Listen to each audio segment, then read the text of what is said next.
And we are live.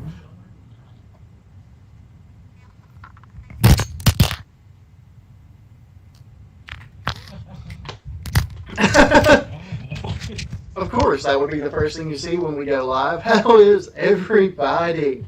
Phone slamming into the floor. Because that's how we do it.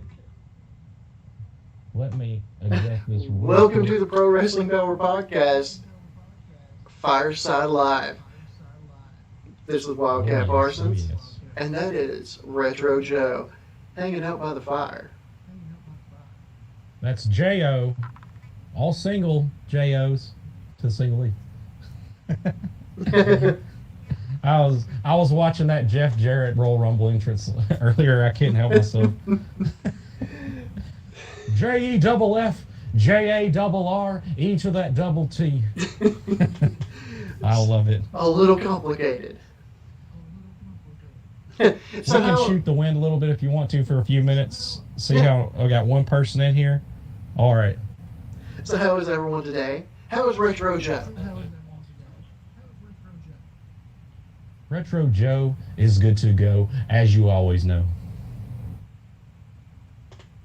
Outstanding. Does that answer the question, sir? Sure, in like Macho Man fashion. Yeah. All right, I got the chat open. We're going to talk about a few things here tonight. I'm going to let Wildcat Parsons is going to lead this stampede into wrestling news and various fantasy things, and I will follow him. So whenever you're ready, you are running this program, sir. Oh, Lord, we in trouble then. Sometimes. Well, we'll go ahead and... looking at chaos, looking at randomness, looking at borderline insanity, and Retro Joe's ceiling. I think. I think that was the Fiend. I think he's getting involved with us again. I don't know. The room didn't turn red, so I'm not sure. I did not let him in. I did not let him in. So who we got in here? Who's in the chat tonight? Identify yourself concurrently. Or just lurk, whichever you want. We're not picky here. You can do. You can do your own thing. We appreciate you no matter what you're doing. Exactly.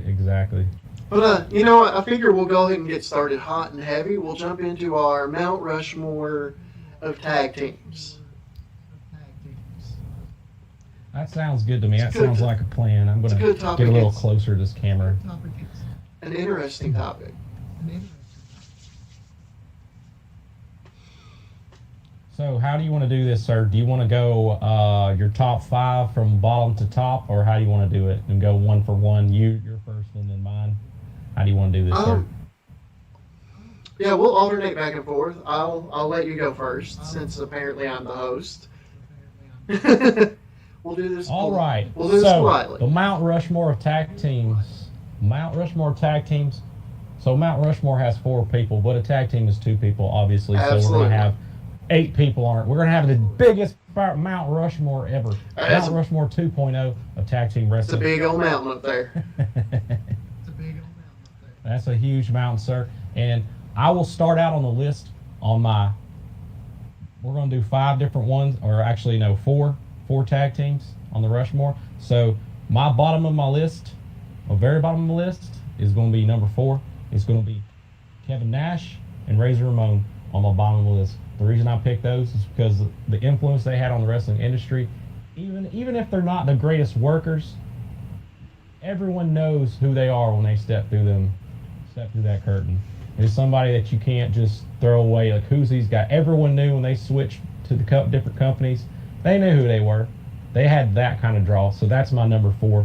Kevin Nash, Big Daddy Diesel, and Razor Ramon. Scott Hall, if you don't know who Razor Ramon is. You should know. You should know who Razor Ramon is. But Scott Hall, if not. That's number 4 for me.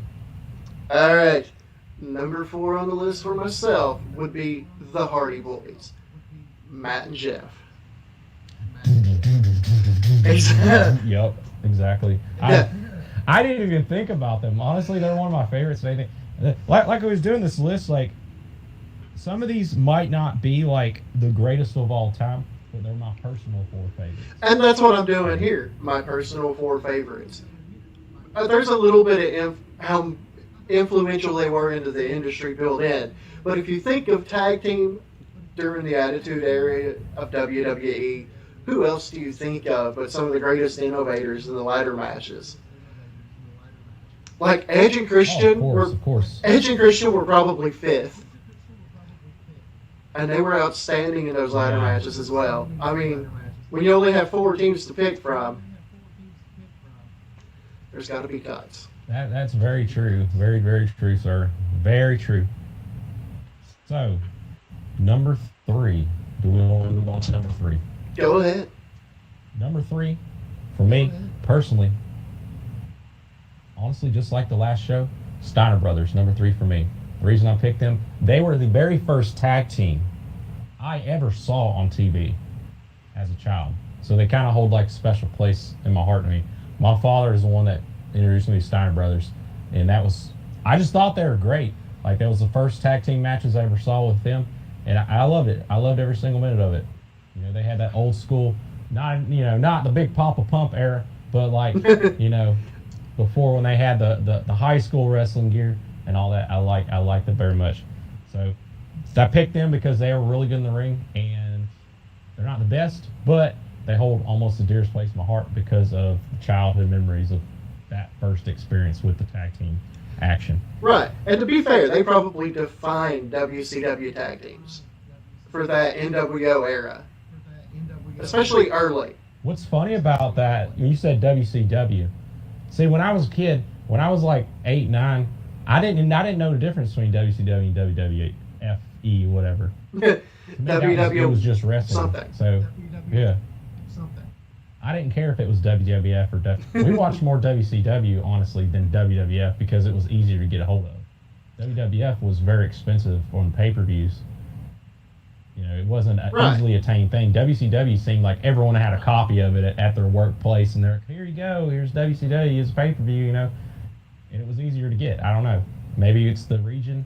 Maybe it's a region thing, not sure. I can't really explain it. Right. It's fair. I'm going to, for my number 3 team, I'm going to put the old school. The Minnesota Wrecking Crew. Oh my God, I don't know who they are. You just perplexed me with wrestling lore that I don't know who they are. Arn Anderson. You got me on that one, sir. Ole Anderson. The foundation. You could have said that. Of the Four Horsemen. You could have said those names. I don't know exactly what you're talking about. Some of these like different factions. I don't know all the members. Like, I couldn't tell you all the members of Nexus. Do you even old school NWA, bro? Do you even lift, bro? Not really. We didn't watch the NWA unless it. I went to NWA one time when it came to town in like a high school. It was like a VFW hall or whatever. But that was the only time I was there. It was people I never heard of, and that's pretty much it. I mean, we never went to any live WCW WWE shows ever in my childhood. Never happened. I remember going to one or two NWA, or it was one of them was NWA, the other one was something else. Don't know. It was probably some indie. Don't remember. But yeah, this was these two guys, Ole and Arn Anderson. Ole more as a backstage worker for what he did for the industry, but Arn Anderson is still influencing the business and probably the best AEW. Probably the most underrated blue collar worker in the history of wrestling. Arn Anderson. Yeah, he definitely he has the it factor when it comes to the 5 tips for success in being a pro wrestler. He nails every single one of those. Yeah. We can go into those later, but there's 5 different things that you need to be a perfect wrestler, and he fits. We'll explain to you why he's perfect. That's right. Okay, Retro Not Joe. Sean Spears, perfect. Perfect. Yeah. Exactly. Retro Joe, number 2 on your list. Number two on the list. So, this is a newer team, not as legendary yet, but when I first saw them, which would be when I was actually roommating with you, DIY, my number 3. Very interesting. DIY for sure. Ciampa and Gargano. For when I first saw them, I was super impressed by their energy in the ring. They were highly skilled. Rarely saw botches ever. Their mic skills were on point.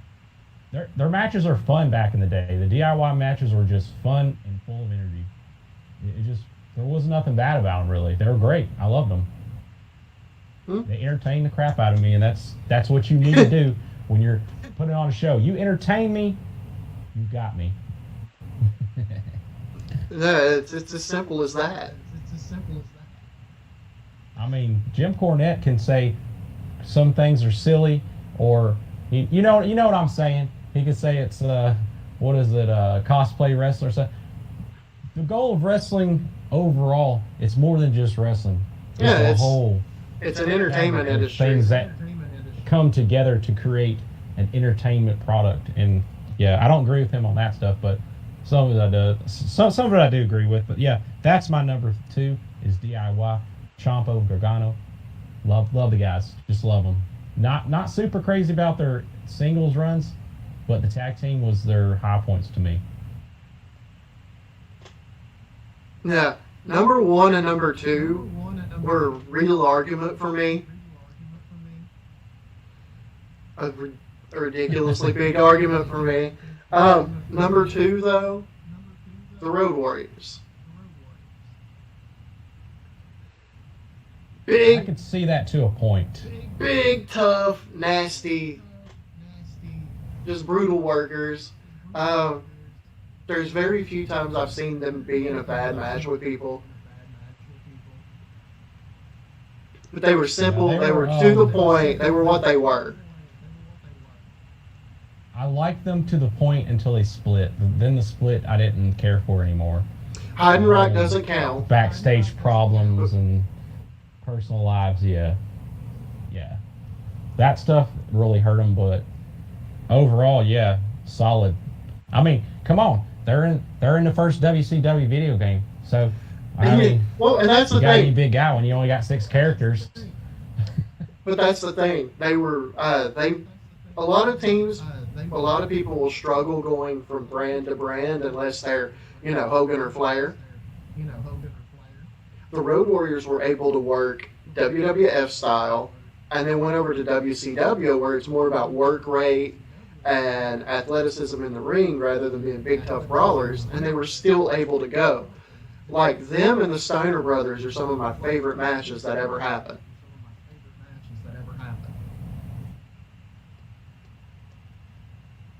Yeah, I agree. I remember watching some of those. That was probably some of the ones I saw as a kid. Was the Steiner brothers versus Legion of Doom. Yeah, LOD and WCW. They kind of scared me. They scared me with the spikes. The spikes and the characters. They looked mean and tough, and I was scared of them. And I think that's kind of the point. Yep, exactly. Okay, here we have it. The number 1 tag team in the history of wrestling, according to Retro Joe. And not according to me, just my personal opinion. I'm not a news consultant or any wrestling official analyst here, but to me this is going to be very generic. But to me, I always look for these matches every single time.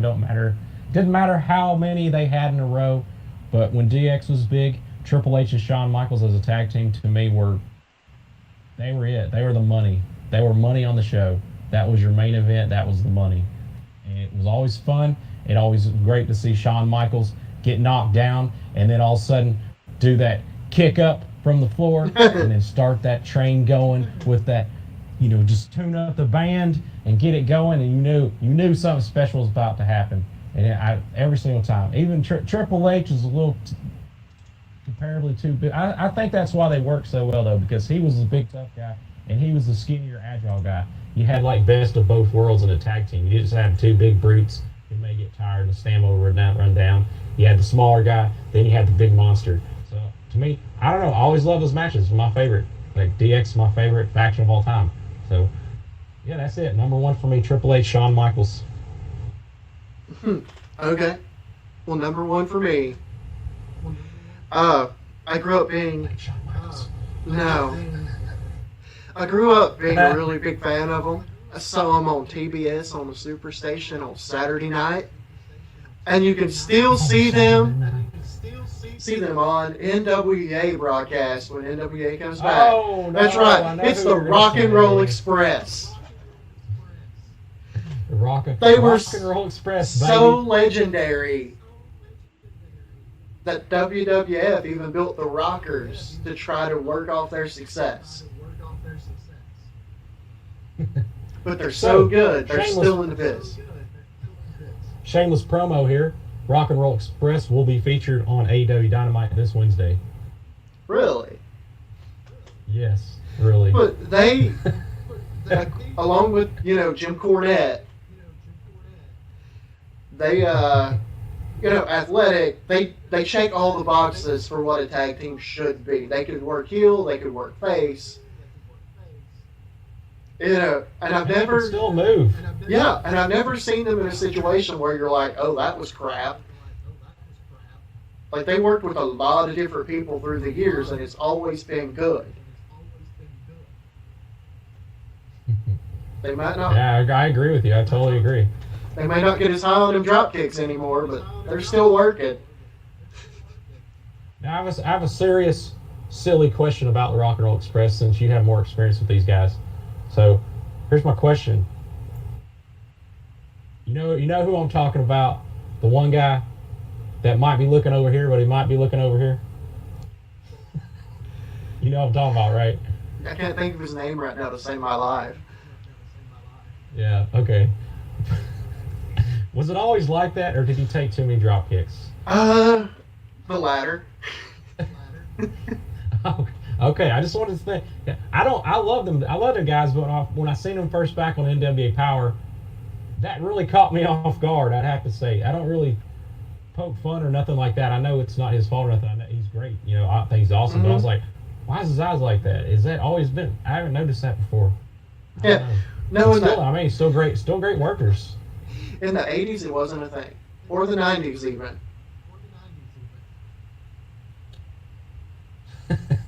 I know that was a dumb question, but I had to bring it up because it's bothered me since that first episode of NWA Power. And I'm like, what's going on with him? Is he injured, or what is going on with that? Is that something, a wrestling-related deal? I don't know. It's just really... They're like the one team that didn't get the time to shine during, the golden era. During the Monday Night Wars. Yeah. Oh, I feel you, man. It's I criminal. don't know how they're doing it at their age. I don't know how they're still around in the ring going full matches at 60 plus years old. It's like, what? I mean, they might even be 70. I don't know. They look really old. I don't know. It's quite I have to possible. Google that, but they might be 70s. Hey, I don't know if somebody in the they're chat 60. knows, let us know. Fix this. Correct this. We're not always right. No, we know a lot of stuff, but we don't know everything. I mean, you got to think about it. There's probably over 50,000 wrestlers that have appeared since 1980. You can't remember every match, every move, every finisher, every pop, and it's not possible. I mean, I'm not Stephen Hawking here. I can't do that. I can't categorize every single event in wrestling history. It's just not possible. Majority, though, we're pretty good on the majority stuff. Majority, we know most things on these things. Okay, so we'll recap our four. Joe? Number 4 was Kevin Nash and Razor Ramon. Number 3 was the Steiner Brothers. Number 2, DIY, which is Ciampa and Gargano. Number 1, Triple H and Shawn Michaels on that lovely Mount Rushmore of tag team legends. And I started with the Hardy Boys, then the Minnesota Wrecking Crew. Just to remind Joe, the foundation of the Four Horsemen. Not gone yet. Not gone yet. Yeah, not entirely gone yet. That's a thing. Yep. Then we went on to the Road Warriors, and then, of course, we talked about them a lot, and you should go check out a lot of their stuff. But it's the Rock and Roll Express. It's so good that Shawn Michaels was in the clone. Well, did you say clone? You say Yeah. clone? The Rockers were Clone? the clone of the attempt of Vince McMahon to come up with So the tag team. are the young bucks are the young bucks the clone of the Rockers? God no. The Young Bucks are like, I don't know how you have like such hate for the Young Bucks. Their in-ring work is very impressive. yeah. I'd be very impressed if They're I on were. a level among you know. I could be an impressive worker in the ring if I were 80 pounds and nothing ever hurt. Exactly. See, you got to go with what you work with. You got to get what you know. You know what I'm saying. I know exactly what you're saying, and I get the kind of vibe that the Young Bucks go for, but they're not the best tag team on that show. No, they're not. But And it's the they're right. definitely not the bottom rung neither. Though. You know, there's some bad tag teams in AEW. For me, they're definitely closer to the bottom rung. I don't know. I don't like them. I've never liked them. I don't get the hype. I'm not saying they're my favorites or nothing. I just, when it comes to like ability, they're beyond a lot of people. Like a lot of the lower tier people, they're way above. So. Oh yeah, well their Their spot, promos aren't great, you know. they're spot You know, monkeys. whatever. It is what it is. Oh yeah, for sure. I would And- not disagree with that. And I don't like that style of wrestling, so it doesn't work for me. I got you, man. I feel you. I'm not denying their I feel talent, that. but it's just a stylistic thing. So I'm gonna flip another one on you right here with Okay. that whole Young Bucks thing because you don't like the Young Bucks. I hate Shayna Baszler, but I was very impressed with her last Monday night because what she done for Sasha was incredible to me. Sasha almost got injured for like 6 months, and Shayna actually was good enough to fix that spot on the fly. I don't like the girl, but I was very impressed in that moment by her. She got some points from me on that one. I actually got a little bit respect for her after she saved Sasha because Sasha is one of my top WWE women wrestlers, you know. And when you do something like that, when you save a wrestler that could be gone for like 8 months, just like AJ does all the time, Yeah. you just climb the ranks in my book. Even if I don't like you, I might start to like you because you do stuff like that. And I don't know if you saw it or not, the spot, but it was very impressive. I did. And if there is a critique of Sasha, like she's one of the top female workers in the world, let alone WWE, is that she can get a little sloppy at times. Like the ring work can't keep up with her athleticism. So it was really good It to comes see. down to basically, she's so good that she forgets. You know what I'm And saying? yeah, absolutely. It's comfortable. it's She's good to- comfortable in the ring. It's good that Shayna was able to be able to catch that and help her out. Yeah, she took me off guard. I was like, I hate you, but now I don't hate you as much. Why did you do that? How dare you make me like you? How dare you not be the second one I want gone after Nia Jax? I was so happy. I wanted to throw a party. If I had people here and I had some what is it? What's that stuff you have in Kentucky? What's that bullet stuff? I'd had a party. A little We had some bourbon? music. We had Nia Jax party over here. That'd been great. I was so happy. I know y'all saw it on Facebook. I was super excited about that. I loved it. Yeah, she got So, suspended. what do you want to go over now, sir? Well, I guess since we're Yeah, I love already on that like story a little bit, we can talk about SummerSlam that's coming up. You have summer still in Corona? There's still summer? Okay, theoretically, it's still happening. It's hot outside in some places, so I guess it's summer. For those of you that We're all still inside and it's hot outside. for those of you that actually go outside, what is this like? Tell me. Is the world still there? I need to know. Is there still lemonade stands in the world? I don't know. There's things outside my window, but I'm not sure. It might be a mirage by now. I get nervous and I see stuff moving. I get away from the window. But honestly, for as weird as WWE's been in the past, like, month, 2 months, SummerSlam's setting up with a pretty good card. So tell me what you think about some of the storylines and matches that we have set up. I know you don't follow it as hardcore as AEW.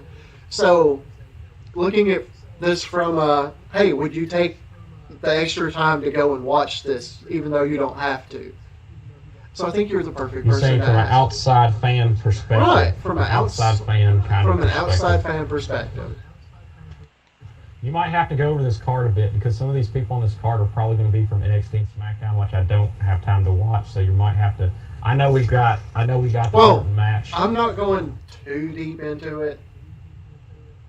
Going to kind of gloss. What's the big matches? There's 3 matches I kind of want to bring up. Bray and Braun.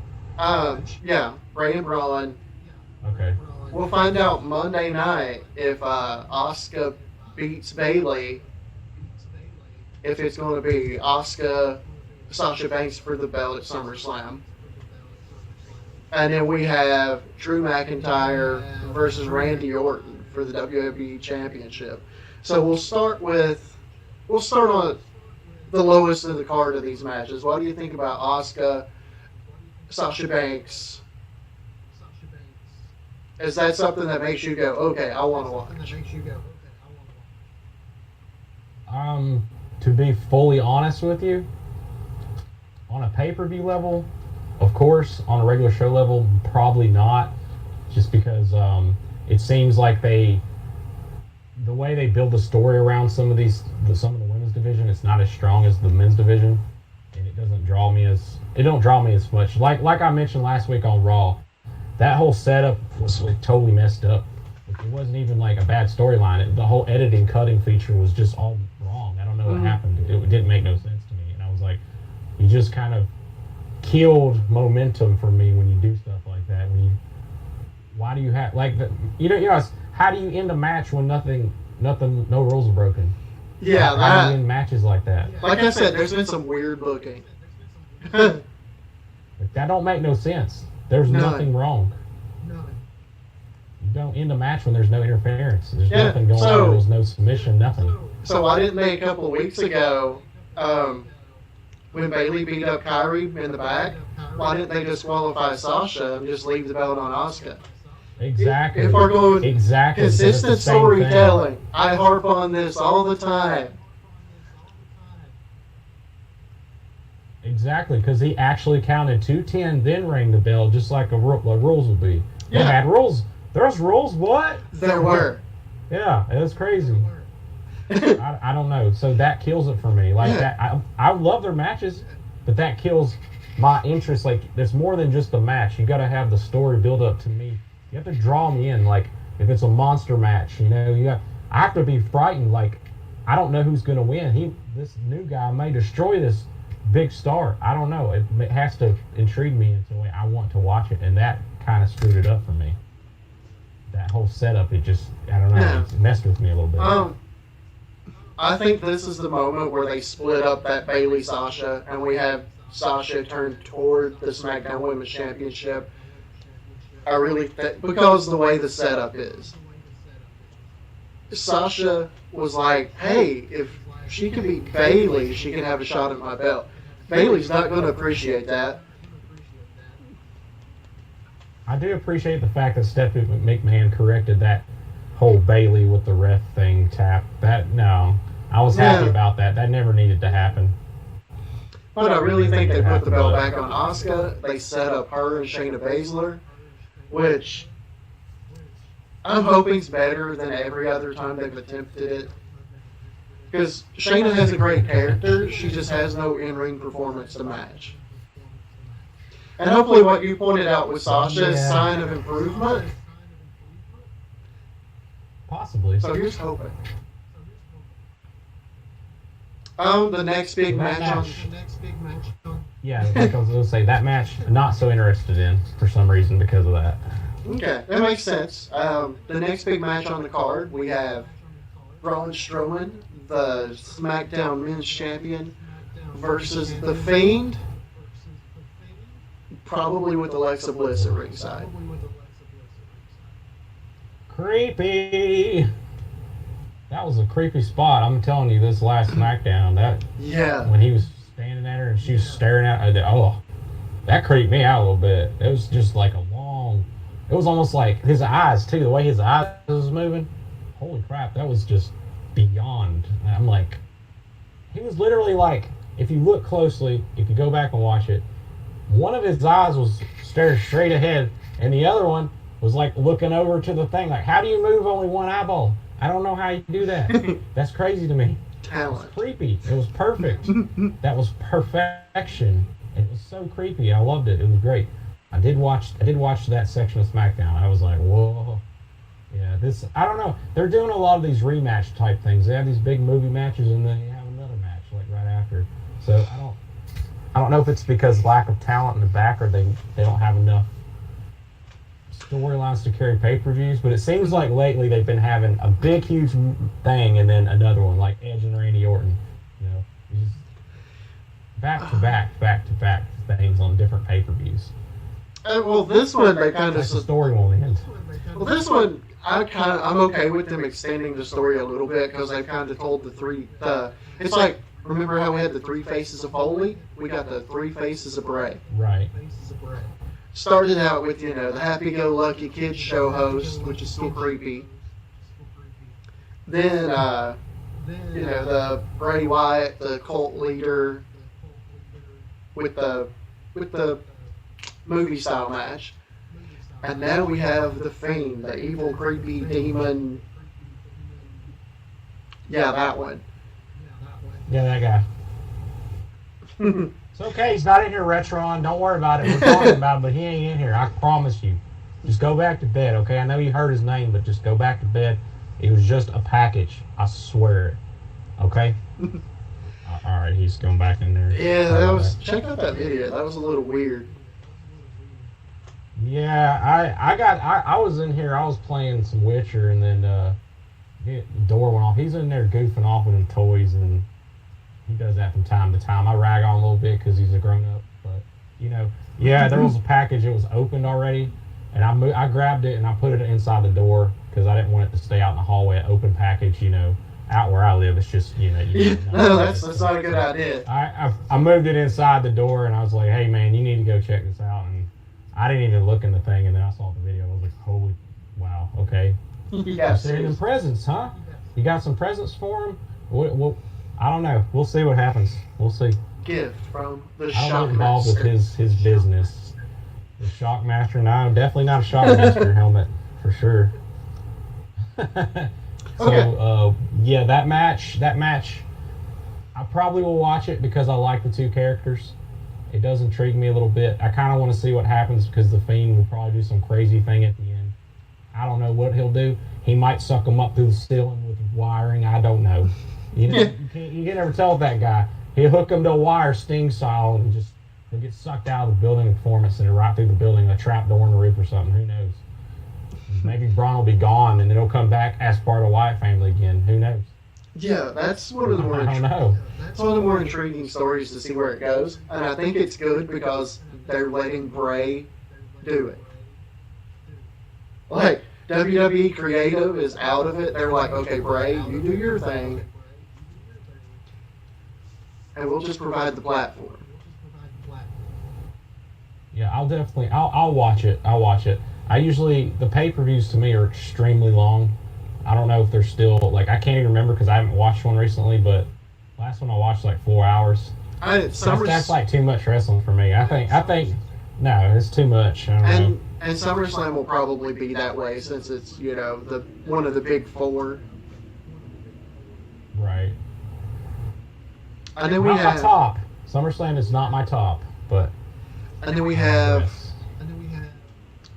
And I'm actually very intrigued by this because they're two of the best workers in the business.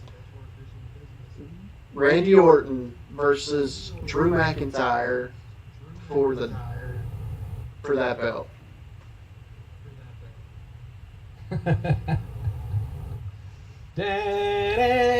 Yeah. The WWE World Heavyweight Championship. As I hold the belt over my head. That was a great moment in Pro Wrestling Power podcast history. I thought that was great. I laughed at when you can laugh at your own self. Usually you're not funny to yourself, but I was laughing at myself. Yep. That was funny. I had to that match. I had to throw it back. Big Monster. Yeah. Big Monster versus Legend Killer. That match I will definitely watch. Hopefully it's not like a 2-minute Brock Lesnar match. Predictions on my end, I don't think Randy Orton's going to beat him. Even though he's beaten everyone recently, I don't think it's going to happen.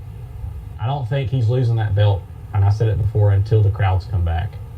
I don't think it's going to change hands. It's not the women's belt. It's not the IC title. It's not. I don't even know if there's a cruiserweight belt anymore because I ain't watched 305 Live in 2 years. It does exist. Isn't that funny? Yeah. Isn't that funny? We don't know who the cruiserweight champion is of WWE because we ain't watched the show in years. No, he's on. They do more cruiserweight stuff on NXT than they do on 305 for the belts than they do on 305 Live. Who has the belt though? Who It's has the belt? still Elio Del Fantasma or whatever his name is now. Oh, Phantasmo has it? Yeah. Oh, I got you. Okay. He beat up Luchador, Drake I got you. Maverick and turned into another name and Escobar. He took the mask off and it was a thing. That show, to me, I think is going to be on the chopping block before the end of 2020. I don't think 305 Live yeah. is going to make it to the end of the year. So I It's think on the TV, but no one talks about it no more. No one talks about it. It's never in news feeds or anything. which is why I think they do more of the bigger stuff with that show on NXT. Main event as well. I think main event's going to be gone before 2020. You're going to bury Mustafa Ali on main event after you re-debut him on Raw. Not a good sign. You know, No, that's like the trash thing. He's too good of a performer for that. I was very disappointed in that decision, that main event. I didn't even know main event was still on TV. I didn't even know it was on TV, and I got a news pop up. That's right. Ali thrown to main event and loses or whatever. Like, That's right. You heard it here first. Saturday Night Main Event is still a thing. It is still a thing, and I didn't know it because when you get as many news wrestling feeds as I do on my smartphone, and in like 3 years I haven't had any main event or 305 Live things pop up. I'm thinking they don't exist anymore. It's like, oh, they're gone, but they're not apparently. It's See, crazy. There's an extra layer of intrigue to this match for me because I'm really not sure what they're going to do going forward booking wise. Are they worried about the low ratings, and they put the belt on Randy Orton because he's a known name and known commodity? And then later, whenever we get fans back, give Drew his moment when he wins the belt back. I think they'll do that, and I think possibly Randy will take it at that time, and everyone will be angry. Everyone will be mad about it. Or do they do what WWE's been known to do in the past? Blame Drew for the poor ratings. And that. Not their own booking. Yeah. And take the belt off of Drew. Careful there, demonetization has just happened because Oh, you no. took down WWE. I was critical. I'm sorry, you're a multi-billion-dollar company and you can't handle idiot in a UK hat making fun of you. Buck up, Buttercup. It's okay, folks. We're not monetized anyway, so WWE, get your stuff together because we can say what we want in America. Exactly. Get over yourselves. You're not that important. All right, is that the last match that you wanted me to address interest in? Yeah. 'Cause I have a few news things I want your reaction to Okay. now. Roll right through it. All right, so I know you don't watch AEW, but 4 of these 5 things are AEW related. I catch it First on one is occasion. not. So what's your opinion and reaction to Rusev saying he's no longer going to wrestle ever again? It's sad. If it's a work, he'll stay out for. He may stay out for the entire COVID empty arena thing, and it be an opportunity for him to get one heck of a pop when he comes back. But I mean, as hard as the business is on your body and everything, I can completely understand it if he doesn't get back in it. Especially whenever you do everything right, get yourself over, ride a tank into the ring at WrestleMania, lose because you're on Cena. Then get over Rusev Day, which is the stupidest thing in the world, but it's still great and fun. I don't know. Cough, cough, Brock party. I don't know. But I don't know. See, I like that because Brock actually had a personality for once. It was crazy. But, yeah, and he had a sombrero. Yeah, but then, he gets over Rusev Day and the crowd loves it. And he gets punished for it. It's like they tell you to get yourself over, and then he does it, and they're like, wait, that wasn't how you were supposed to. We didn't want you over. So I could understand the bad taste in his mouth with the industry. Do you think he's going to go? Where do you think he's going to go? Do you think he's going to go to Impact, Ring of Honor, or AEW? Because those are probably the only three he's going to consider if he does return. That said, I could see him going to AEW. Maybe him in a Brian Cage type situation. I don't know. I see, because they're the two big monsters in that. They would be the big monsters of the company. Yeah, like that's all. Yeah. I can see it being a thing to where he's out long enough where it takes that WWE guy label off of him. Right. Because, they don't want to sign all the free agents. Last thing on Rusev, sir, this is not really a question, but this is really a news-related thing for people that follow Rusev. He's also recently banned on Twitch. He does not have a Twitch channel anymore. It's back. Reason being is Lana. Yeah, Lana. She came in a bikini, and apparently those are Twitch, How is that a thing? There's bikinis in every movie ever. Yeah, you can legally walk down the road in a bikini. So why does Twitch say you get banned if there's someone in a bikini? You're not naked.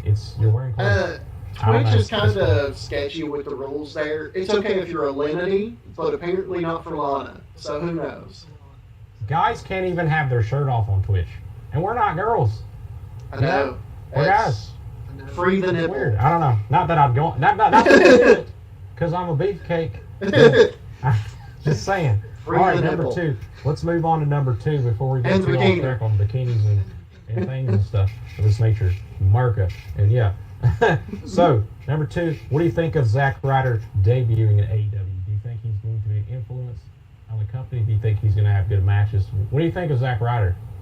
I like it when he's a serious personality. Like He's very serious. There's no woo-woo-woo. Yeah, like I hated that aspect of it, but he was, for me, that was like the worst version of Surfer Sting. Like, he's a good worker. Oh no, I dropped my notes. He does a really good job with anybody you put him in the ring with. He's got the look, he's got the build. He got himself over with the YouTube Championship, so, I mean, even with the woo-woo-woo crap, he's a good promo. Woo-woo-woo. He was on Dynamite in his first match this last week. I have my notes here for it because we didn't do Wednesday Night War this week. We didn't have time to do it, so just a quick review on his first match in AEW. The only issue I have with it was a very solid match. Honestly, it wasn't bad, but him and Cody went against two very low card guys, and they made the low card guys look way too strong. Like they are jobbers. Alex Reynolds and John Silver are super jobbers. Mm-hmm. And they got too much heat on them. I don't know. It didn't jive well with me. The only problem I have with it was they didn't take any time to like promote him a little bit and let you know who Matt Cardona is, because and then they sold it like, oh my god, they can't use the name. They can't use any of his trademarks or names or catchphrases or nothing, so it's hard. The thing is, you put a little video package together, we see his face attached to that name the week before. Right. Just, hey, he's here in the company. Oh, I know that guy. I know who he is. So whenever I hear the name, I'll know who to expect. Not this, oh my god! Honestly, I didn't know who Matt Cardona is. Exactly. It's like, oh my god, it's Matt Cardona. Like that name's supposed to mean something? Right. Like, no one knows who that is, but everyone's heard of Zack Ryder. It's, you know, like, if I were to debut in WWE and for a match with, say, AJ Styles, Cody Rhodes, it's about the same kind of belt level. So if I were, announced as AJ Styles' tag team partner, and they're like, "Oh my God, it's Wildcat Parsons," people would be watching it going, "Okay, who the heck's that guy?" They could have done something simple as tweeted hashtag welcome to AEW and put woo woo woo and added extra O's and O's on the trademark versions of the earlier woo woo woo. They can't trademark every O in existence. They could just add an extra O and then you can't get a lawsuit. The way they could have worked it is we just signed the YouTube champion of the world. Because he declared himself that. Wait a minute. That's how he got himself over. You mean Grimm's Toy Show is doing a debut on You know what I mean. the YouTube champion of the world? I thought he was the YouTube champion of the world. No. This was the... All right. Oh, God. This next one you're going to be in the dark on because you probably don't know this character. But, so, with the Sammy Guevara thing and the problems in the past, I don't know if you saw this week's Dynamite spot where he injured Matt Hardy. Mm-hmm.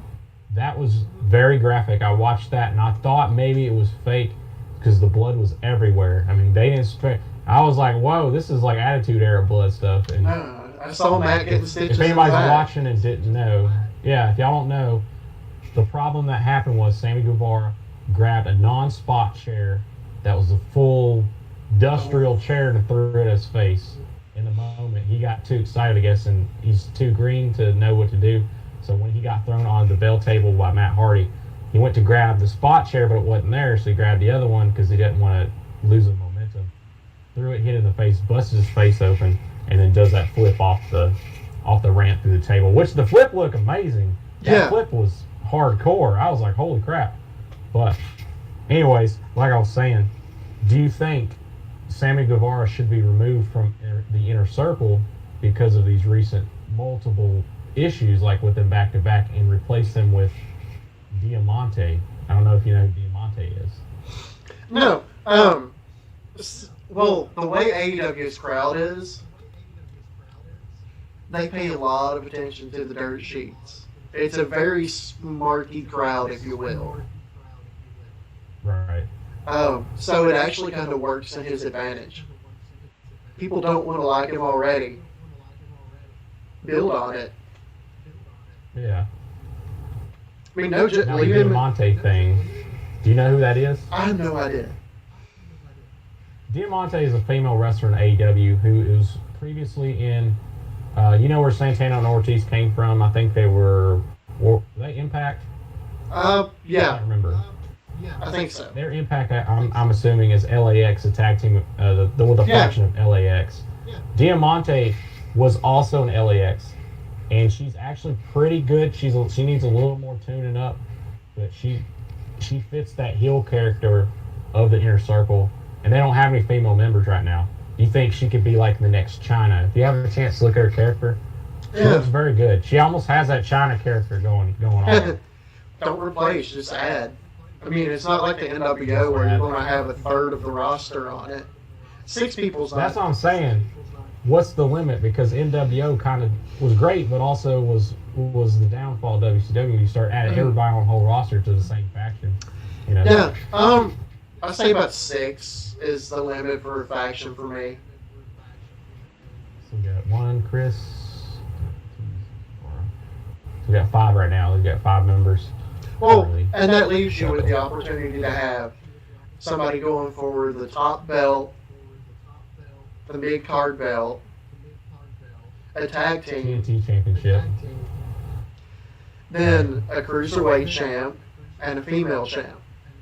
That's somebody in it. There's no cruiserweight. Something they need to add. Unless you're counting the FTW Championship belt. So from what I've read, it's sticking around and it's actually going to be defended. Okay, I well, don't know. I don't like it, but I like for a faction to have somebody on it to go for each belt, so it could be a story told across the roster. Like, that's what made WCW so good, was NWO had somebody almost going for every segment. So you wonder what the crap was going to happen. If you're saying that, you need 2 females then, because the Women's Tag Team Championship is about to be completed here. They're about to unveil like a new tag team deal. Okay. So that means you have to have 2. You have you know to. What I'm saying? Okay, AEW, I'm going to do you a favor. You have to have more than one workable female on the roster to have a women's tag division. I know, right? You have Hikaru Oh, man, Shida, I love them, but ooh. who's solid, but not spectacular. And then everybody else needs work. I agree with that. I want you to they do need well. they need more than work. They need miracles. Look, They need miracles. That tag team division is the worst I've ever seen. Look, Tessa Blanchard is a free agent right now if she hasn't already signed. I would throw money at Tessa Blanchard. Exactly. I haven't seen one, and everyone will say that, and they'll say, "Oh, you're dogging women's wrestling," all that. But you got to watch the matches. The matches aren't good, and I've seen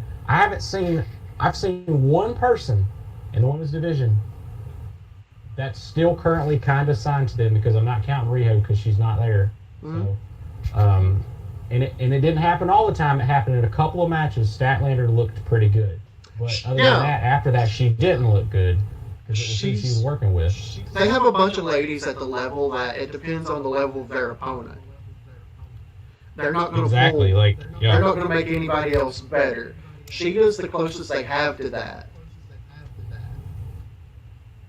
Yeah, and her matches also don't look great because of who she's working with. Exactly. That's the problem. And yeah.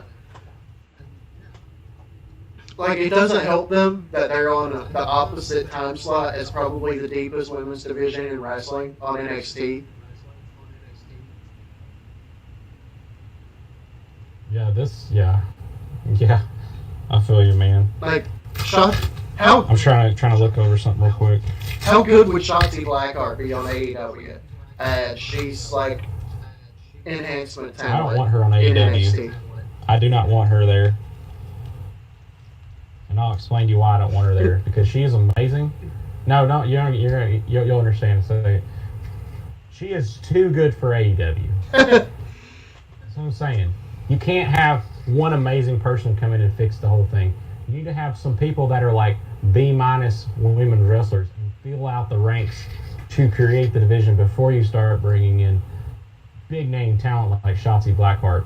Like, if you just bring in one person that's amazing, she's going to destroy the whole division because she's so good. She's going to make everyone look like crap, and then it's just going to kill the whole division. You need to build it. You got to layer it up first with actual good female talent that isn't the biggest names in the world, but can work and are good at matches and have good promos and whatnot. Okay. Britt Baker, I liked her at the beginning, but she's getting very annoying now with her wheelchair promos and it's getting silly. Given your thought process here, if you could sign Tessa Blanchard and Kairi Sane at the same time, would you do it if you're AEW? Only if Riho returns. I want her back as well. She's not technically... I don't think she's technically out of the company. I think she's been stuck overseas because of the virus. The COVID. It's been a thing. Yeah. She's not technically out of the whole thing. And I don't care who I offend or whatnot, but, I like Vicky Guerrero being the manager of, I almost said Nia Jax. I know it's going to be taken offensively, but I don't think Nyla Rose needs to be part of the women's division. To me, it's not a thing. You know, I'm glad that the belt dropped off of her. It's too controversial at this point in time. It's not something a wrestling company really, really needs. There's a reason why that the guy with no legs is not on AEW no more. It's not a draw. Wrestling's all about the draw, and if something is dividing the whole audience, and you say you have 500,000 fans, and all of a sudden you bring in something super controversial, and you lose 250 of them, 250,000, you might just want to get rid of that character because it's not good for your whole brand. Because no one likes that character, and it's too controversial. So I think she needs to go away. Vicky needs to manage somebody else. I think the whole Vicky thing is to make that character more likable because no one likes Nyla Rose. There's nobody that likes her. I mean, I'm sure there's like a couple of people, like 2 or 3, I don't know.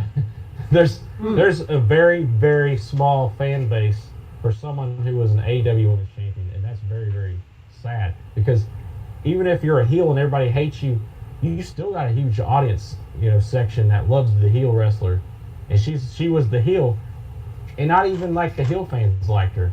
So it's like, as I was saying, I'm not trying to be all controversial about it, but when you try something and no one likes it, not on I don't like it because she's drawing heat and she's a heel. We like heels, Yeah. We like hated wrestlers. You're supposed to like some of the hated wrestlers. Like, I don't know. I'm just saying, some of the worst hated wrestlers of all time, Ric Flair, is the greatest wrestlers ever, It's like... Oh, yeah. She's not in that category, She's not a good ring worker, She don't have the skills to have been the champion. She was basically a clone of Nia Jax, but actually had the belt. See, Can you imagine that? My Nia problem having a is... belt? Oh my god. They did it before. my problem with Nyla Rose is they use the controversy around her to promote a division, like to build. That's what her character's built around. She's big, she's meaner, she's nastier than the other women in the ring, and then she lost to 45-pound Riho. Right. It wasn't a fluke. Yeah, it didn't really make sense. It wasn't a fluke. It was sold as Riho was the better performer,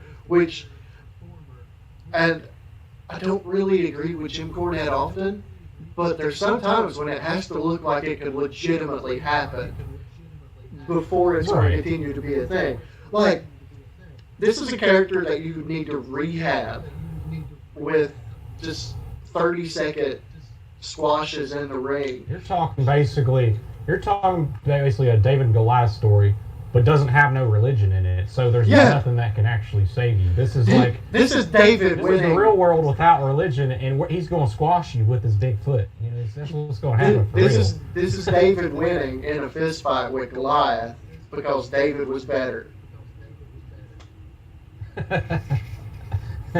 Yep. This is, we don't get into Nyla very much with some of the controversial things in this channel because it's just there's too much heat on it. But to be totally honest with it, it comes down, when I said it before, the controversial fact of her being in the ring and the fact that, but the main thing is that she has no ability. Well, when you have no ability and can't do promos, that kills your character. Yeah, my problem was it was built wrong from the beginning. Let's not make it about the controversy. Let's make it about the performer, because once the arguments wear off, and the circus around it wears off, then what do you have? It's just like the no legs guy. Like I said, it's impressive. It's a good story, but if he's fighting Triple H, who's going to win? Come on, be real. Well, if you can't get him up to pedigree, maybe. No. Don't even go down there. We ain't trying to get blocked on YouTube. No. I'm impressed by his. No, dude's ridiculous. Ability, but the overall thing, and I thought MJF was correct to heel on him, and basically make fun of him because that's what a heel does. Right, and that's why MJF's probably the best heel of this generation. So what else have you got? You gotta watch that promo. Whoa, last week. Holy crap. So come on, Best you got more promo for us. ever. Let's go. Oh yeah, I got like one more. Actually, I got like one or two more things. Eric Bischoff. What'd you think? Eric Bischoff back from a 20-year hiatus on TNT. I thought it was greatness. Even though you don't like Cassidy, I thought it was funny. I thought it was great. Yeah. If we could get Cassidy to be serious all the time, I'm good with it. What'd you think of that clip I sent you? Where he started going into a deep technical scientific global warming type answer. Yeah, I don't know. Jericho had the best response to that. Jericho was so perfect on playing off anybody. It don't matter, broomstick or whatever. This proves to me just how great Chris Jericho actually is. Because I can't buy Orange Cassidy. You can't. But if you watch the matches with Jericho, they're good. They're somehow good. Dude has a ridiculous amount of talent. Like, honestly, really reminds me of, like, Billy Kidman. That kind of in-ring ability. Yeah. Remember him. But I need him to be serious the entire match. Yeah, I know. He's slowly taking that character and blending it into a serious wrestler, which I'm liking. He's oh, our fireplace is gone. Oh, we can't have that. Oh no, the fireplace got to come back, or else we don't have Fireside Live. There we go. That means we've hit an hour on the show. That's our hour counter right there. I only got one more thing. What was it saying? Cassidy, yeah, he does have that sloth character, and it's not a very good character. You know, people like it, but it's not a great draw. And he's slowly starting to, because dude can work in the ring. Dude is good in the ring, so he can actually. I don't know what it is. Maybe he's saving up all his energy, and it doesn't have to work as much. And then when he's like all built up, and it looks amazing. But no, he's slowly starting to take that character in a more serious tone. I think he's eventually going to drop that gimmick into a better type of thing. I think eventually it's going to happen, because eventually it's going to wear out. It's going to wear thin. No one's going to be excited about him no more. And he's going to actually be a good character. If he swaps gimmicks, you might actually like him. You never know. I love his in-ring work. Don't get me wrong. Oh, it's quick and fast. I love it. What did I have? I had one more thing. He's like, what was it? I can't remember now. I didn't even write the last one down. I was trying to think of it. What was it? It was oh yeah, I got you. What do you think of bringing Brian Pillman Jr. to the main roster of AEW into like feuds with similar type characters like Jimmy Havoc, Darby Allin, that kind of hardcore type division? Oh, hey, if he can work, he can work. Plus, it's a name. I haven't seen him yet. I haven't watched him yet. He's been on Dark, and I haven't been watching Dark, so. Well, I have to check him out and see. But his look looks great. I love the look. Oh yeah, I've seen a couple of matches that he's done, and they're pretty. It was solid. Nothing spectacular, but nothing making me go, okay, this guy sucks. I eventually think something like that's going to happen, because they've already had so many hardcore matches in AEW. They need to have a hardcore division. Like the Mox match was ridiculous. Yeah. There's things in that match I've never seen in wrestling, and that's why it kept me tuned in. I've never seen them pull the mat off the ring and put someone through the wood itself. Like it, I've never seen. Yeah, that no, before. that was different. I've never seen that before. It was crazy, and it's just the whole barbed wire line square tray thing they built on stands where he threw Omega through it, and that. Oh my goodness, that was. Like, hardcore wrestling to me is not like my top thing, but I think it needs to come back in some sort of fashion with a division, because it blurs that line to that TV PG that WWE sticks to, and I like that. Because y'all don't know, WWE's TV PG, AEW is not. It's TV 14. So they do have extra. They can show that stuff, and then on pay-per-view can show more, obviously, because their pay-per-views are not on any kind of network. Their pay-per-views are, you got to buy the pay-per-view like old school. So, I think I don't know. See, I think they need a hardcore division. They have enough people on their roster to do it right now. see, It's a pretty deep roster as of yesterday. I like to see less of the hardcore stuff. Like, personally, I would leave the hardcore stuff for, like, say you've got a year-long storyline going, and these guys can't even stand to be in the same room as each other, let alone be in the same ring. Like, you don't want them to be in the same building because you're afraid they're just going to fight for no reason.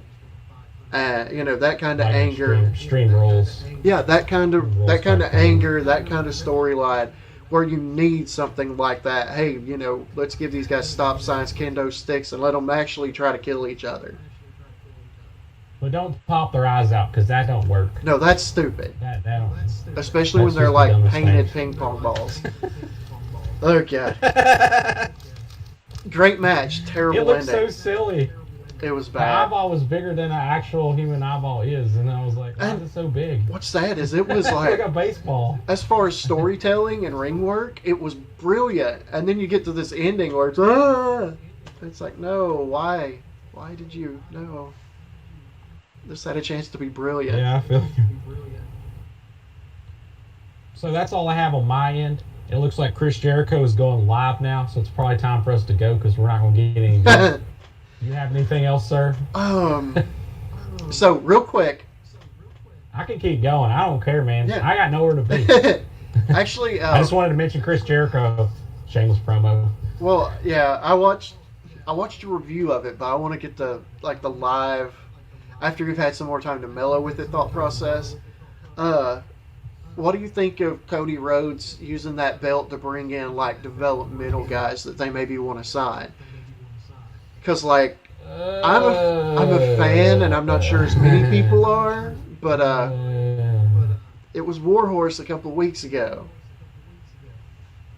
I think it weakens the belt with these guys that he just beats week after week, these indie guys, because no one knows who these people are. I don't know who Warhorse was. I'm going to be honest. I didn't know who he was. The only reason I knew the week before that was, what's his name? Shoot. Who was it the week before? The guy from NWA Power? I can't think of the name right now.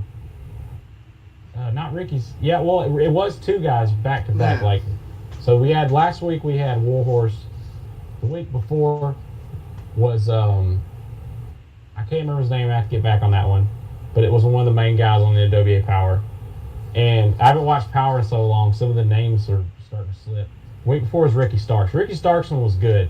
Ricky Starks looked really strong in that match. Warhorse looked like junk. Okay, and it was Eddie Kingston. Eddie Kingston previous week. Mm-hmm.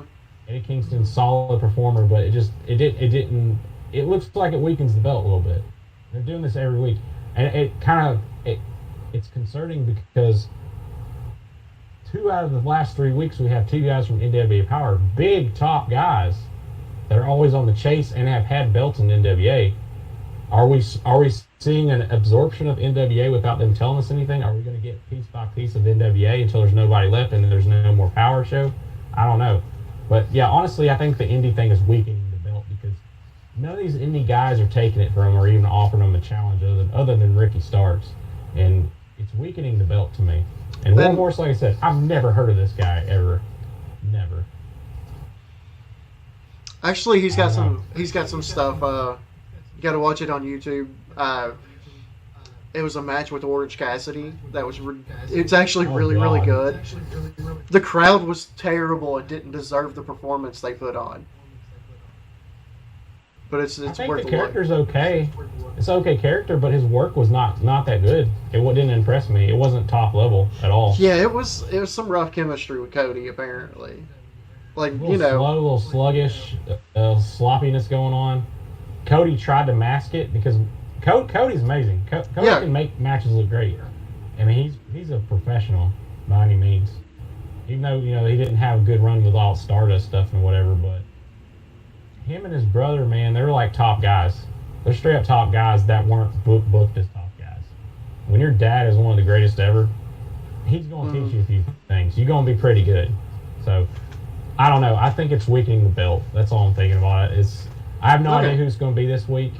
I know there's a big match coming up at All Out for Cody. There's going to be, I I can't remember off the top of my head it's going to be, but it's a top guy. He's going to face for it. It might be Wardlow. I'm not sure. Which he did defeat before, but he got injured doing it too. He did that moonsault off top of a cage, and that he got injured on that one. But that was very impressive. I was very impressed with that. AEW has been not as great without the live crowds. They're pretty good. They kind of set the standard for the live crowd thing, but it looks so much better on the pay-per-views. Like the matches just feel a lot better. Okay. For some reason, when we have the live crowds for AEW. So I have two things different. left that I wanted to get your opinion on, or even introduce you to if you haven't seen any of it. The past 2 weeks. Well, no, we won't go with that. We know that Gallows and Anderson, the Good Brothers, debuted on Impact. Yes. They actually did an interview saying that AJ Styles would finish his career back there with them. Is that even possible, or is that them just being Gallows and Anderson? Probably just them being Gallows and Anderson, but I would to say Anderson needs to be careful because he ended up on Botchamania by tripping in his intro. I don't know if you saw that or not. I did. But it was Gallows. Or Gallows, yeah. Watch your feet, buddy. This is your return. Don't need to be Titus O'Neil. Don't end up on Botchamania on your return to a new different company. Let's not be Titus O'Neil. The gift that keeps on giving. I don't know. I don't know, man. I don't think AJ's going anywhere. I think they're going to keep that money rolling to him. I don't think he's going to bounce. I mean, he worked his butt off to get away from Impact and these other indie type promotions. Mm-hmm. I don't think he's going to go back to these guys. You know, he's a top guy, even though he's just holding the IC title. He's like the best on the roster. It don't matter who's holding that belt, Drew, whoever. He's like one of the best on the whole roster right now. Yeah. After they got rid of everybody. And we grew up with wrestling. We know that the Intercontinental Championship is, you put it on the most solid guy you've got. It's the work rate belt because this is the guy you can count on the most to put on a good match week in, week out with whoever. Of course. It's typically the belt. And this is, to go behind the scenes a little bit. So you have a 2-hour show. To make sure people don't change the channel between hour 1 and hour 2, it's typically the belt that leads off hour 2. Look, if you stay with us, you're guaranteed to see AJ Styles because he's the Intercontinental Champion. That's kind of how that works.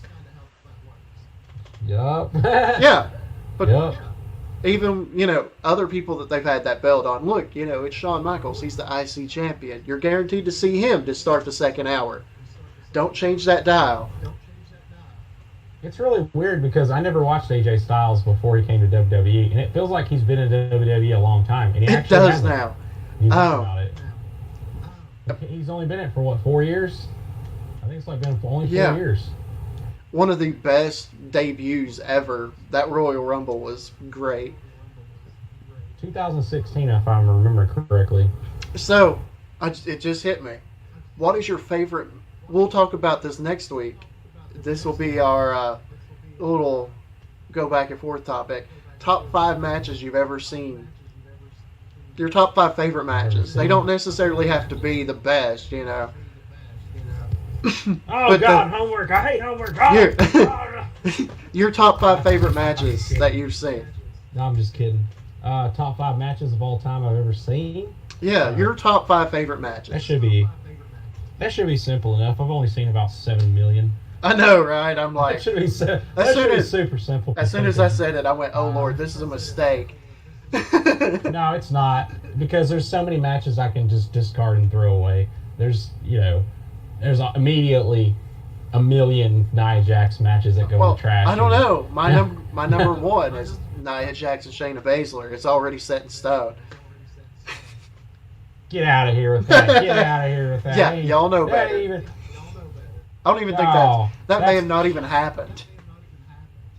Ric Flair will smack you for saying something like that. Oh boy. All right, so let's do one last thing here. And then, what do you got before I mention something? okay, WWE just debuted a new faction called Retribution. It appears to be like 5 or 6 people. They're right now it's all stand-ins because they're wearing hoodies and dark, and you can't tell who it is. But they come in like the first show on Raw. They like Molotov cocktailed the generators outside, so they were causing problems. SmackDown, they came in and tore the ring apart. Like somebody had a chainsaw and he was cutting ring ropes. It's like, okay, that's weird, but Chainsaw. Okay. Rumor is that their leader is Tommaso Ciampa and a couple other NXT That's probably true. That they're bringing up together as a group. How bad do you think? And this is how I'm actually going to ask the question, because we all have this much confidence in WWE. How bad is WWE going to screw up this storyline that can make them a lot of money? I don't know. They screwed up the hacker storyline, so yeah, they buried him. Stop off Ollie again. Yeah. I don't know.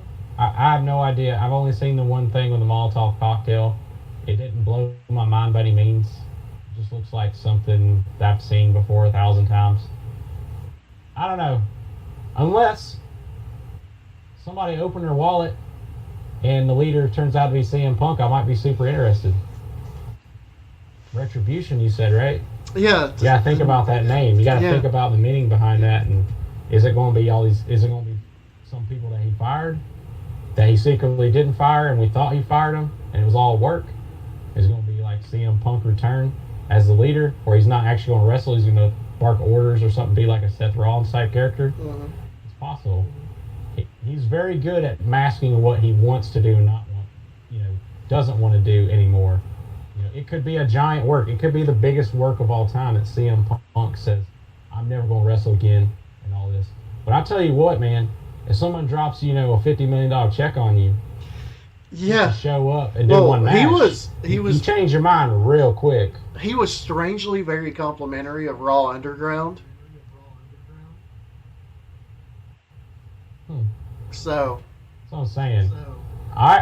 I could only see that working, honestly, if Punk is a leader, and we're all getting like Rick rolled.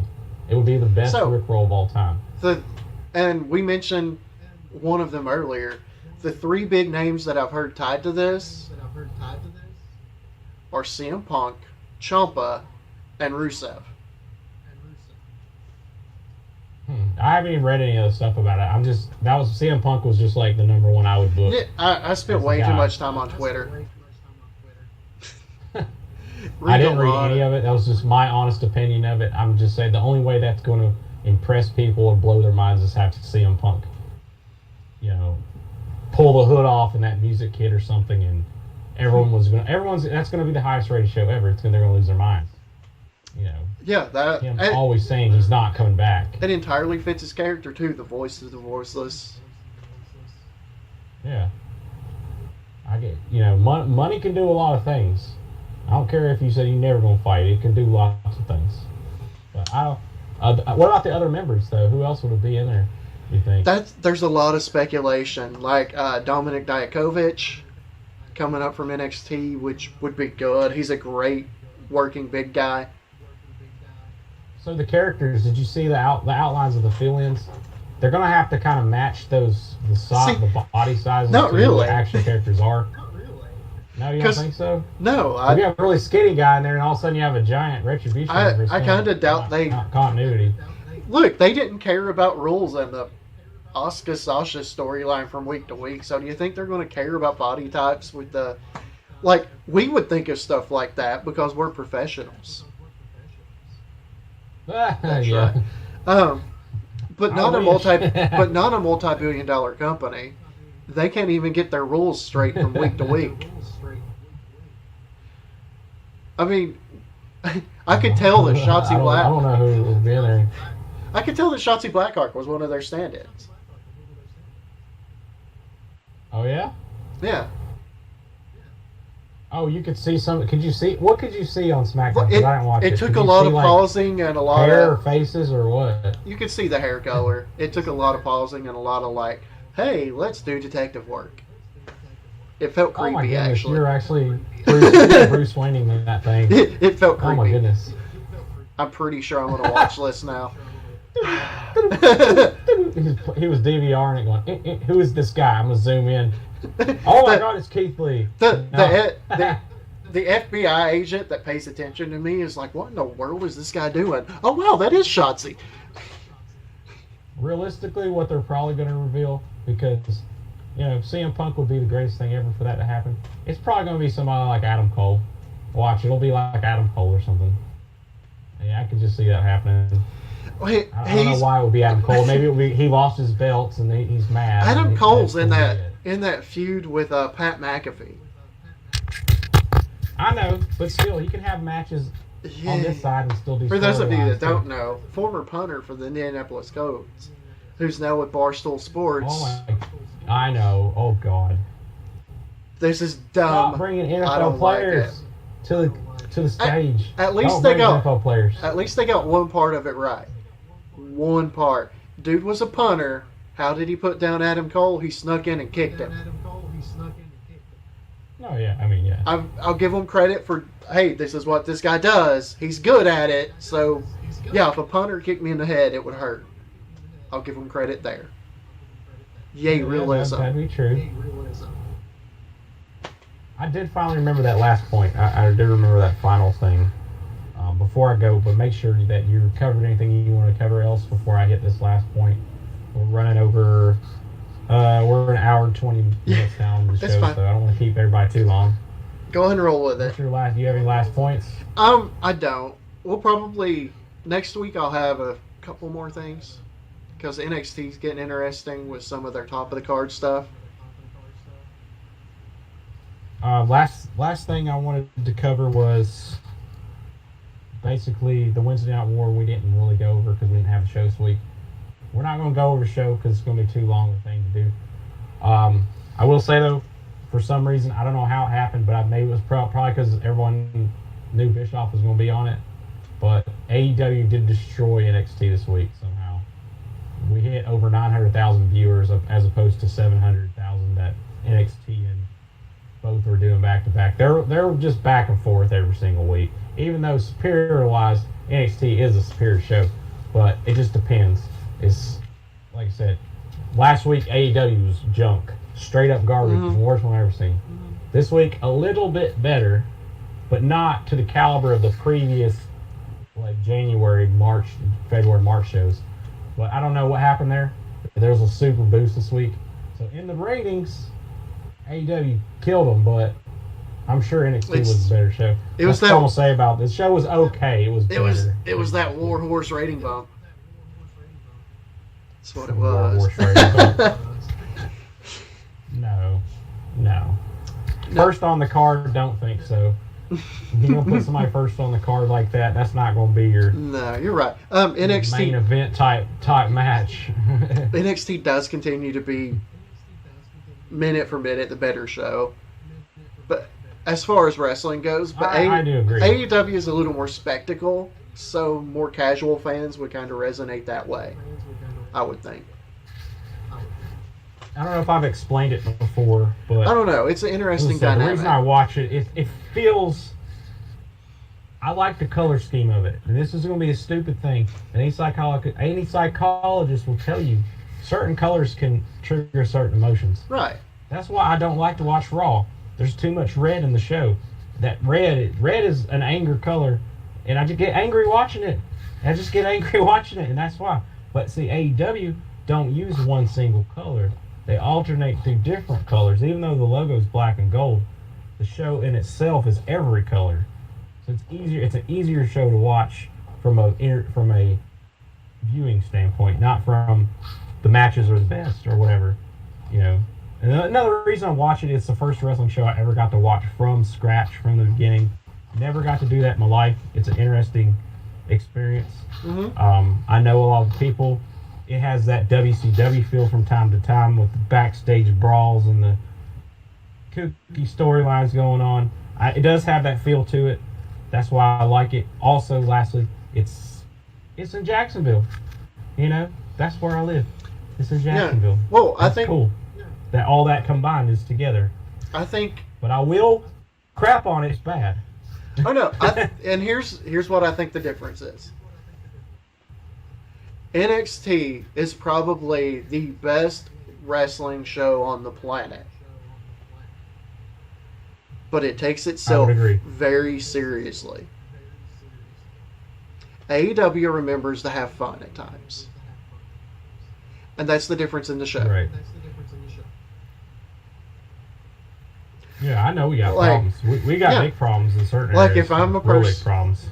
like if I want to sit and just watch pure wrestling and storytelling and in-ring talent, I watch NXT. If I want to watch a little bit of that and laugh a little bit, then I go to AEW. I go to AEW for good root beer. Yeah, AEW, love it. I drunk all that AEW, bro. I had so many AEWs, I drank it all in like a week. Great cream soda. Just the fact that it's from America, that's all that matters, man. No, I feel you. So, guys, next week, we give you our 5 favorite wrestling matches, and that's going to be fun. I'm super excited. I'm super excited to tell you my favorites of all time, and some of them are going to be shockers. No, that's not a giveaway. There's no Shockmaster. Oh no. Oh. I don't think so. Maybe in his other form. Yeah, no. Not gonna happen, brother. Not gonna happen. So 5 out of 5 involve Sid Vicious and Lex Luger, correct? Because we know the 0 best. involve Hulk Hogan. No Sid Vicious. That's possibly. No Sid Vicious for me. You know what? One of mine might involve Hulk Hogan. Nope, no Hulk Hogan. Nope. Even though the Andre the Giant thing was very impressive and it looks amazing, I'm not a Hulk Hogan fan. Never was a Hulkster fan. No. I mean, actually, I don't like people that beat everyone in every single match ever. It just doesn't work. Actually, for me. I will tell you that much. One of them does feature Hulk Hogan. Hulk Hogan is DC Superman, okay? So it doesn't work for me. But too strong. This match, he's in one of my 5. And that, my friends in the business, we call that a tease. You'll find out how he makes it to the top 5 next week. I don't have any teases because I haven't thought about it. I don't even know who. You just told me about it, so I don't have any time to think about it. I just thought of it, and I'm like, no, this match gets there. There might be a lowrider involved. I'm just going to say that. That's all I'm going to go. Latino. Hush you. No more teases.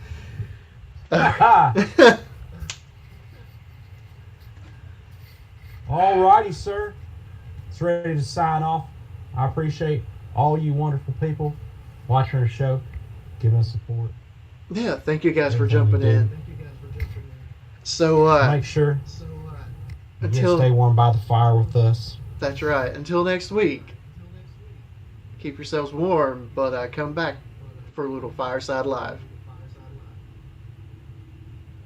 For Retro Joe, this is Wildcat Parsons saying thank you guys. God bless. Have a great week. Please like, subscribe, and leave us some comments.